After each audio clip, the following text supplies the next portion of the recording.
Hey guys, Rollout here. Welcome back to Builder's Block for another week. This time we've got 3 projects that I just so happen to be really passionate about. A transformer, a special vehicle, and a big surprise for all of you at the end. But before we get right into it, I'd like to thank this week's sponsor, Skillshare.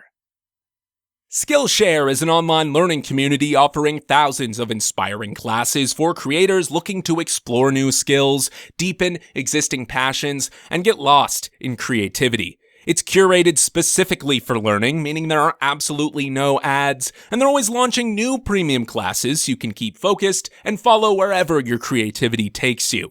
There are some LEGO-related classes on the platform, but one lesson I enjoyed recently is iconic logo design, brainstorm and refine unique concepts, with Will Patterson. On top of offering a lot of helpful tips and tricks specifically about brand logo design, I actually think a lot of the insight here about coming up with creative ideas and capturing simplified iconography is very apt to designing LEGO models as well. The first 1,000 of my subscribers to click the link in the description will get a free trial of premium membership so you can explore your creativity.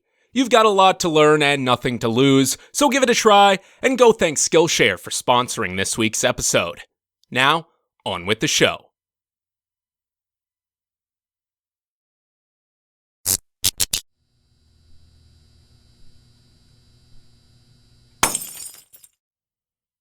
I want to come right out of the gate by saying that this is not my Sideswipe. I did not design this. And I feel like I need to make that clear because it's built in a very similar style to my own. This was designed by Student Scissors. I will put a link to his channel in the description. We've been chatting on Discord for years. He's a great builder. He absolutely cranks out LEGO Transformers, has some brilliant ideas, makes some great content. Go check him out. He posted this design on Discord, and just looking at the pictures that he posted, I was able to build it for myself. And I built it for a couple of reasons. First of all, I'm a massive fan of Sideswipe, and this is probably the best small-scale LEGO Sideswipe I have ever seen. It is leagues above my old one. Second, there is one problem I had with it, and possibly just one problem, that I wanted to try and fix. Ultimately, I don't think I succeeded, but let's talk about that a little bit. So here it is in Corvette Stingray mode. I did make a couple of changes to this design, and I'll go over all of that in just a moment, but I want to say that this is a very difficult vehicle mode to pull off in LEGO. Even LEGO themselves has trouble with Stingrays. It's such an angular car, and it doesn't lend itself very well to bricks, but I think this is a pretty good attempt, all things considered. I especially love the hump on the hood, which peeks over the windshield. That's very Sideswipe, and I think it's super clever. You can see that I added some clips to the front of the car in order to give him proper hands in robot mode. That's a sacrifice I made to the vehicle for the sake of that. I also changed the legs of the model. When Student Scissors first uploaded this to Discord, the legs were a bit different. Then when I built my own, I changed the legs, and he actually liked the design and switched it over on his version. So that's the one small contribution to this design that I made, which made it into the final model. I changed some of the colors. I added a little bit more dark gray in place of silver. I also changed the orientation of the taillights just because personally I think this looks a little bit better. I also changed the hood of the car because I changed some of the colors internally and wanted to hide a little bit more of that dark gray from the top. Here it is compared to my own Bumblebee and my own Barricade. And I think this was very clearly built with my style and maybe even my Transformers in mind. And it very much fits in with them. I think aesthetically, it fits the part perfectly, and even size-wise, it's pretty accurate. The Stingray is a little bit lower to the ground and a little bit longer, and this is just that. I think it looks really, really good. Here it is from the bottom, and here you'll start to see the biggest change I made to this model. Because on his version of the design, The head is exactly the same as the one I used on my old Sideswipe. And that's a bit of a sore spot for me because that's my least favorite part about my own Sideswipe. And so I wanted to try and fix it on his because there was a little bit more room to do it. Unfortunately, the only solution I could come up with is extremely janky. It stresses so many connections just to barely fit in here. And while I think it photographs pretty well, I just don't think it's worth it. You can see the head squeezed into the rear of the vehicle here on the left side of the picture. And you can see that it definitely stresses those skeleton arms in dark gray there very, very apparently. And that is something that continues into robot mode, and neither me or Student Scissors are quite comfortable with it. So I would consider this kind of a failed attempt at improvement, despite how it might look in robot mode. Speaking of which, here it is. And like I said, I think it looks really good. I like that it now has eyes. I like that it's now able to rotate its head. You can see a couple of the aesthetic changes I made as well to the color scheme, and to the legs even. He added a couple of studs to the back of those robot claws here just to make it a little bit easier to stand with the wheel feet. Honestly, I think this is good enough. I'm not sure if it needs that, and I wanted to simplify things a little bit. Here it is from the back. All things considered, I think the backpack is extremely tidy considering how much of a backpack Sideswipe actually has in the movie with the wings and the cannons on his back. I love that the swords are integrated into the robot. I love how all of the wheels are in the right places. This is a really satisfying transformer to transform even. I think just the engineering of this design is brilliant, and it's kind of annoying because I can't imagine myself doing any better at this point. So if I ever want to build a new Sideswipe, I don't know, I'm kind of out of options. This might take the cake. This might be the top of the pile. And so we'll see. You know, I'm not sure what else I could do better than this. Here he is doing the clear a path pose. And did I mention that I love Sideswipe? He is the coolest thing that ever came out of the movies. Anyway, here you can see the real value of this alternate head design because something like this becomes so much more expressive and possible in the first place just because he's able to articulate his head and you actually can associate which way he's looking. Without that kind of articulation in his neck, a pose like this looks so much more stilted. And so this is where this alternate head design really shines. Unfortunately, it is just so finicky and so uncomfortable to handle that it's really a choice you gotta make. Do you want it to look good in photographs, or do you want it to be actually fun to play with? And if nothing else, the original version of the design with the flawed head is solid. It is playable.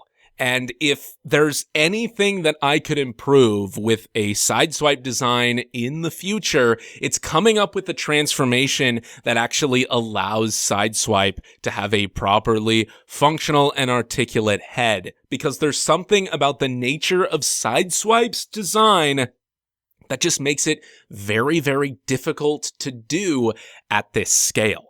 Here it is compared once again to Bumblebee and Barricade. And I really love how he shifts from vehicle to robot mode, how he goes from a very similar vehicle mass-wise to the other two, to a much, much smaller robot, which is actually how it's supposed to be. Sideswipe is quite short compared to Bumblebee. In fact, they're very, very close in scale. Anyway, once again, go check out Student Scissors. He is a great builder. He's finally starting to upload more and more content. He just passed 1,000 subscribers on YouTube, and he absolutely deserves it. Next up is something kind of niche. This is the titular food truck from Worthy Kids' animated web series, Big Top Burger. I absolutely love it, and I wanted something to represent it up on my shelf. I think the truck itself is pretty iconic, with the blue stripes and the polka dots around the bottom, and this is turning out pretty well. I really like the 2 shades of blue, and I really like the pattern of all of the multicolored polka dots. Now, I'm not super experienced with building vehicles, especially not at this scale. So this has been kind of an interesting experience, but I decided to make it 5 wide, which in and of itself is super tricky. But because of the way the stripes are laid out, I feel like this was optimal. And again, so far, it's turning out pretty well. Here it is from the bottom. At this point, I'm just kind of throwing things together to get the kind of feel I want visually. Later on, I would consider structure once everything was mapped out aesthetically. Here it is on day 2, and I've built pretty much the rest of the vehicle, at least from this side. And it looks great until you turn it around, which you'll see here in just a moment. I decided to just have the window of the food truck permanently open. I thought about having it actually open and close, but ultimately, I decided against that for 2 reasons. First of all, with the way that plates and bricks work, their relationship is kind of weird and things wouldn't line up perfectly. I could have made it a separate piece so that like this entire window assembly pulls out and could be replaced with a closed version. But that seemed like a lot of work for something that in the end, I'm probably not going to display. I'm almost always going to have this up on my shelf with the window open, so I might as well keep it like this the whole time. But you can see it has pretty much all the details that it should. I decided to capture the letters on the side of the vehicle, not with a sticker or anything of that nature, but rather just with colored bricks. And I think when you squint your eyes or from a distance, it looks just fine. It has the doors on the back, which of course do not open. There is no, driver's seat. You can't fit a minifigure inside this. It's basically just a display piece. At the very least, though, it does roll. Here it is from the other side, so you can kind of see how the structure of that window works. But again, at this point, I'm kind of just throwing things together until I get it looking the way I wanted to, and I'm not really considering how it works as an overall structure just yet. Here are the 2 separate sections of the vehicle. I decided to build the back half as a separate piece because I knew this is what I wanted the front of the vehicle to look like. That was pretty much decided at this point. And as I was building the rear of it, if I gave it too much of a solid connection to the front, I'd have to take apart more of it when I went to rework anything on the back. So it was actually just a lot easier to build it in a way that the back was entirely separate from the front. Now, this would give me a lot more work later on because I basically had to rebuild the entire thing once it came to making everything structurally sound. But for the moment, as I worked out all of the details, this was extremely beneficial. Now, it's gonna look a little bit like I took a step backwards here. But now the truck is finally complete, and again, I rebuilt it so that everything is a solid structure. The reason why the colors are now much more unfinished looking is because I've decided to make all of the pieces that I am missing as apparent as possible. And this is something I do every time I don't have enough pieces for something, and I need to go and make a bricklink order.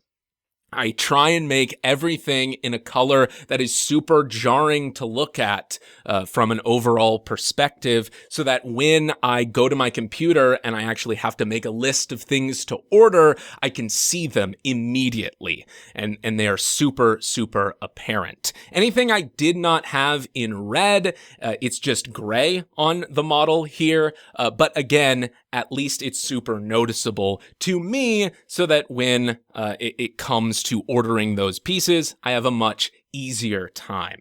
Here it is from the other side, which is much, much more incomplete here. As far as I can tell, it just has stripes on the other side, and it's mostly blank. But here's the thing. I rewatched the series so far, all the episodes that are released as of this recording, a couple of times when I built this model. And there is not a single moment where you see this opposite side of the truck. So if I'm perfectly honest, I have no idea what's back here, and I'm just guessing. My assumption is that it's just stripes, but there could be something else back here. There could be a Big Top Burger logo or something like that. We just never see it. That said, it is perfectly within the realm of reason for me to just ask Worthy Kids on Twitter what the other side of the truck looks like. And maybe I'll get a response or even a picture. That would be super, super cool. Part of me, though, wants to wait until I get my Bricklink orders in, and this is at least mostly finished, all nice and pretty, before I show it to him. But we'll see. This is how I assembled the back doors of the truck. You can see it's comprised of 1x1 brick pillars, but I used 1x1 bricks that have pinholes and 1x1 bricks that have studs on the side so that each pillar locks together into one solid panel. And the same technique is used on the broad side of the truck because almost the entire truck is completely hollow, and this provides a lot of structure and makes it so that you can't just crumple the entire thing with very little pressure. It all connects together. And that's all I have for this model right now. It is very unfinished visually, but the build of the model is completely decided. I just have a lot of pieces to order so that everything is colored correctly. I think this next one is going to be super, super exciting for a lot of people, and it's really exciting for me as well. A few months ago, back when I was building Lego Zoids, and I was having a lot of fun with it, building in that scale, I considered building Gundams in the same style. And it's finally happening. Here is my brand new, smaller scale Gundam Axia. Now, when it came to returning to Gundam, I considered which Gundam I would build. I thought about the Barbados, I thought about the core Gundam, but when it really comes down to it, I am such a big fan of Gundam 00. So much so that I'd almost say I'm not that big a fan of Gundam as a whole, as much as I am a fan of 00 specifically. Gundam 00 is the reason I am into Gundam at all. I love it so much. It is one of my favorite animes of all time. I recently rewatched it and it so holds up. It is so good. And so it's a no-brainer that I build 00 Gundams again, now that I'm building in a style and a size that I am more comfortable with, that I build so naturally in. It's kind of crazy. Like, I was building Gundams in the wrong scale for so many years. And granted, there are a ton of new pieces these days that make it so much easier to build in this scale, but I like this a lot more. I mean, plus I feel like I need redemption. My old Gundam Axia was awful. Not only was it built pretty terribly, but it had a ton of customized pieces. Cut, glued, and painted. It was an absolute mess. I think it deserves a little more justice than that, and I'm extremely happy with this so far. Of course, it's just a bust right now, but I love all the densely packed detail, all the vibrant colors. I really like the likeness of the head. It's got the fins on the collar, the vents on the chest, that iconic condenser in the center there. Towards the back, we have the engine of the mech, the GN drive. We have the armatures that connect the GN drive, which I think is a great detail at this scale. I love the way all of the trans green elements catch the light, especially now that we have rounded, flat trans green tiles, which is something that didn't exist back when I was originally building 00 Gundams. And it's so valuable because that's such an iconic detail on these designs that can be captured so well here. Here is the upper body from the top. So you can see that almost the entire structure is built around this exhaust pipe element, which is kind of surprising to me because I don't use this piece too often. I have it specifically sorted out, but I rarely ever touch that drawer because it just usually doesn't come up. But it is entirely essential to this. The fins, the chest vents, the arms, everything attaches to this piece. It has so much value here, and I guess this is the reason I have been sorting it out for all these years. Here's the structure of the torso from the side here. You can see that it's extremely simple, but it's super effective. That's what I love building at this scale for. One piece goes such a long way into conveying detail and conveying structure in such a satisfying way that I just don't get when I build at a larger scale. And then on the next day, I went ahead and built the limbs, and you could probably just tell by the sheer excitement in my voice at this point that I am so happy with the way that this has turned out. The size, the proportions, the colors, all of this works for me. It's also super cool that I was just able to build something from the ground up entirely without having to make a bricklink order. It's been so long since that has happened. But here we are, and I love this scale. I can't get over it. This is the scale that my Gundams are going to live in from now on. Absolutely. This is also pretty fully featured. It has the 4 beam sabers. All of these can come off. He can hold them. They can support a beam, which is super cool. But another thing I really love about these limbs is that they're super articulate, especially the legs. I feel like I cracked a code with the legs because they sort of open up, allowing them to hinge almost in half. Plus, they've got like 3 rotations internally within the knee joint itself, and it makes it so easy to do flight poses and kneeling poses like this that look extremely natural in a way that really no mech I have ever built has looked. And again, it's all thanks to this scale and a lot of the new pieces that have come out in the last 5 years or so. This scale just works so well for mecha like this, especially Gundams, especially Zoids. You can see that I've used a piece of flex tube for his beam saber.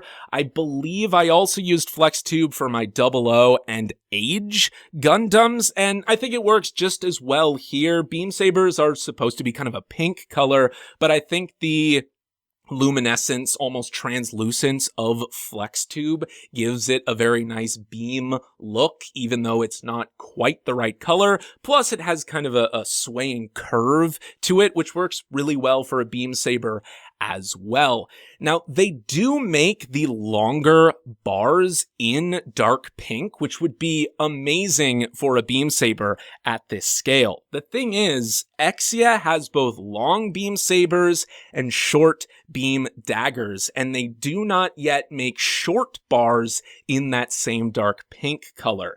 and they wouldn't match, so I feel like it's less optimal, and FlexTube is still the better option. But just look how dynamic he is, just with the beam sabers alone, the way his leg bends, the kind of poses you can pull off with this model that is smaller than a high-grade Gunpla kit.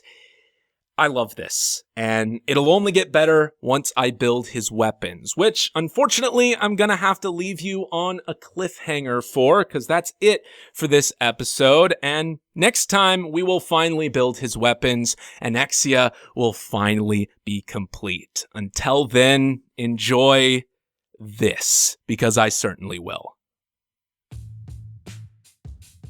Despite specifically trying to avoid this from happening, I do kind of feel like Drigger, the last Beyblade Bit Beast, has kind of gotten lost in all of this. I really should get around to working on him again. Also, there are a lot of people wondering where my showcase for Tether is. Don't worry, it's coming.